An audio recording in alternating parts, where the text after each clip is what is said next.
எனக்கு அப்படி ஆக்சுவலாக ஒன்றும் அந்த ப்ரையாரிட்டி எனக்கு அப்படி படம் பண்ணுறதில்ல. நான் எனக்கு வந்து ஃபர்ஸ்ட் ஸ்கிரிப்ட், அந்த ஸ்கிரிப்டுக்கு யார் சூட்டபிளாக இருக்காங்க அப்படின்றதான் எனக்கு முக்கியம். இதுவரைக்கும் அவங்க எந்த நடவடிக்கையும் எடுக்கல. நாங்க உங்களை தான் தம்பி நம்பி இருக்கோம். Mister Siva, you gotta do this job. அமெரிக்காவே உங்களை தான் நம்பி இருக்கு. எனக்கு இவங்க கஷ்டம் புரியுது.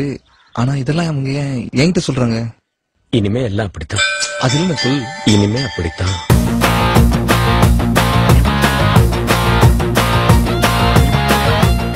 காசு வந்தோடனே கண்டிப்பாக வரும்.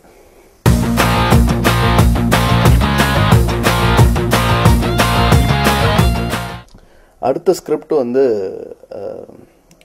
Mister Vijay Antony music director, அவரை வச்சு அவரை ஹீரோவாக காஸ்ட் பண்ணி ஒரு படம் பண்ணிகிட்ருக்கோம்.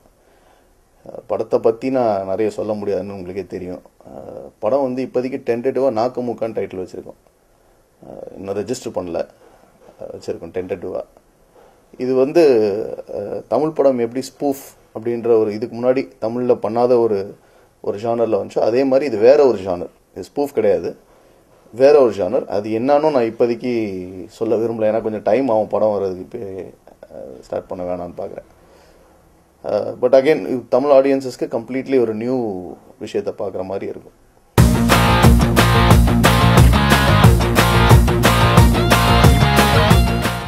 ஆக்சுவலாக எனக்கு இந்த வசூல்ன்றதை பற்றி எனக்கு நிறைய டவுட் இருக்குங்க. ஏன்னா நம்ம வந்து இந்த படம் இவ்வளோ பணம் பண்ணிச்சு, இப்போ தமிழ் படம் நல்லா பண்ணிச்சு நீங்கள் சொல்கிறீங்க, மைனா வந்து எப்படி பண்ணணும்னு தெரியல அப்படின்னு சொல்கிறீங்க.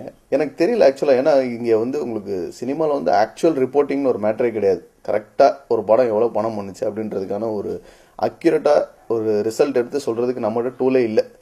ஸோ அப்படி இருக்கும்போது இது எப்படி அதை சொல்கிறதுன்றதே எனக்கு கொஞ்சம் டவுட்டு தான், நமக்கு தெரியாது. ஓ மஹசியா ஓ மஹசியா நாக்கு முக்கு நாக்கா ஓ ஷக்கலாக்கா ஓ ரண்டகா. ஓ மஹசியா ஓ மஹசியா நாக்கு முக்கு நாக்கா ஓ ஷக்கலாக்கா ஓ ரண்டகா.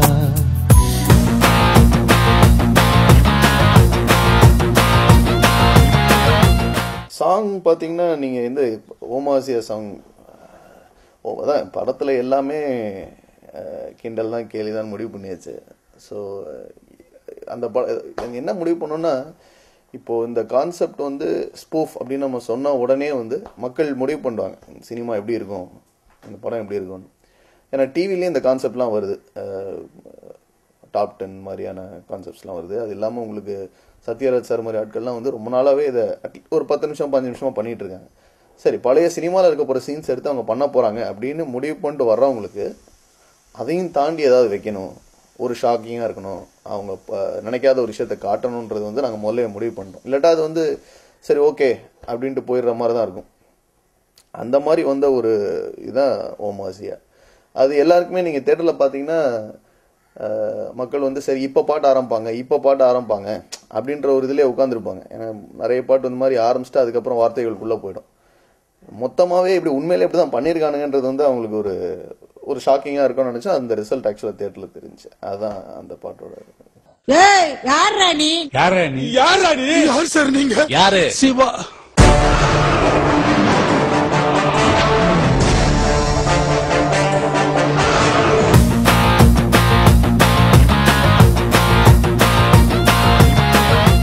ஹீரோ நான் சிவா நிறைய முறை சொல்லிட்டேன். சிவாவை தவிர அந்த ரோல் வந்து எனக்கு வேறு யாருமே நான் யோசிக்கல. அந்த ரோலுக்கு பிகினிங்லேருந்தே வந்து சிவா தான் திங்க் பண்ணாது.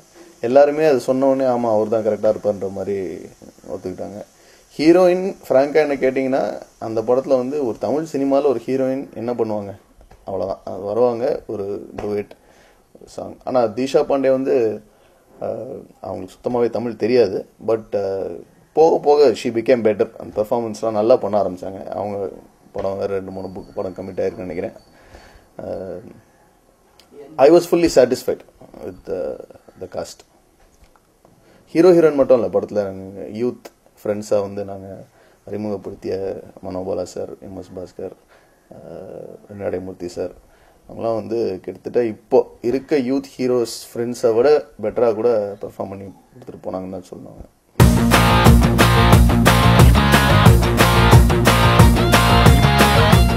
இல்லை அவர் வந்து ரொம்ப அவர் நடிப்பாகவே எடுத்துக்கல. அவர் வந்து சும்மா ஷார்ட் இல்லாத போது கூட ஹீரோ என்ன மச்சான் அப்படின்னு தான் கூப்பிடுவார்.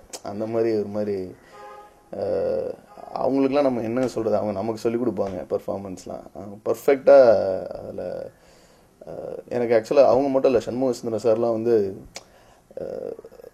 கற்றுக்கிற மாதிரி தான் இருந்துச்சு. லொக்கேஷன் ஜாலியாக இருந்துச்சு. இன்னொரு பக்கம் வந்து பர்ஃபார்மன்ஸ்னால் என்ன எப்படி பண்ணணும்னு சிவா கேட்டிங்கனாலும் அதான் சொல்லுவார் நினைக்கிறேன். எனக்கு நிறைய கற்றுக்கிட்டு வந்தாங்க அவங்க.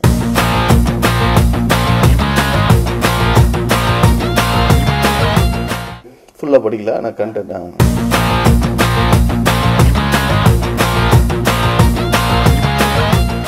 நான் அசிஸ்டண்டாக இருந்ததே இல்லை. எனக்கு வந்து அவர் சொல்கிற கருத்தில் ஒரு பக்கம் உண்மை இருக்க மாதிரி தான் தெரியுது, ஒரு பக்கம் வந்து அது தேவையில்லாத கருத்து மாதிரி இருக்குது. ஒரு உண்மை என்னன்னு பார்த்தீங்கன்னா, புத்தகம் படிப்பதுங்கிறது ஒரு மிக முக்கியமான ஒரு எந்த ஒரு கிரியேட்டருக்குமே ஒரு தேவையான ஒரு விஷயந்தான் கண்டிப்பாக. ஏன்னா ஒரு இடத்துல உட்காந்துட்டு பல உலகங்களை வந்து நம்ம பார்க்கலாம். ரெண்டாவது ஒரு எல்லா இடத்துலையுமே ஒரு ஷார்ட் வைக்கும்போது கூட அந்த எக்ஸ்பீரியன்ஸ் நம்ம கண்டிப்பாக ஹெல்ப் பண்ணும். நம்ம to broaden our mind, it's definitely books are very important. ஆனால் அது வந்து கண்டிப்பாக வேணுமான்னு கேட்டால் அது இல்லை, தேவையில்லாமல் கூட இருக்கலாம். ஏன்னா சில பேருக்கு வாழ்க்கையே படிப்பாக இருக்கும். அவங்க பார்த்த விஷயங்கள்லாம் வந்து புக்ஸ்லேயே கூட எழுத முடியாத அளவுலாம் அவங்க பார்த்துட்டு வந்திருப்பாங்க.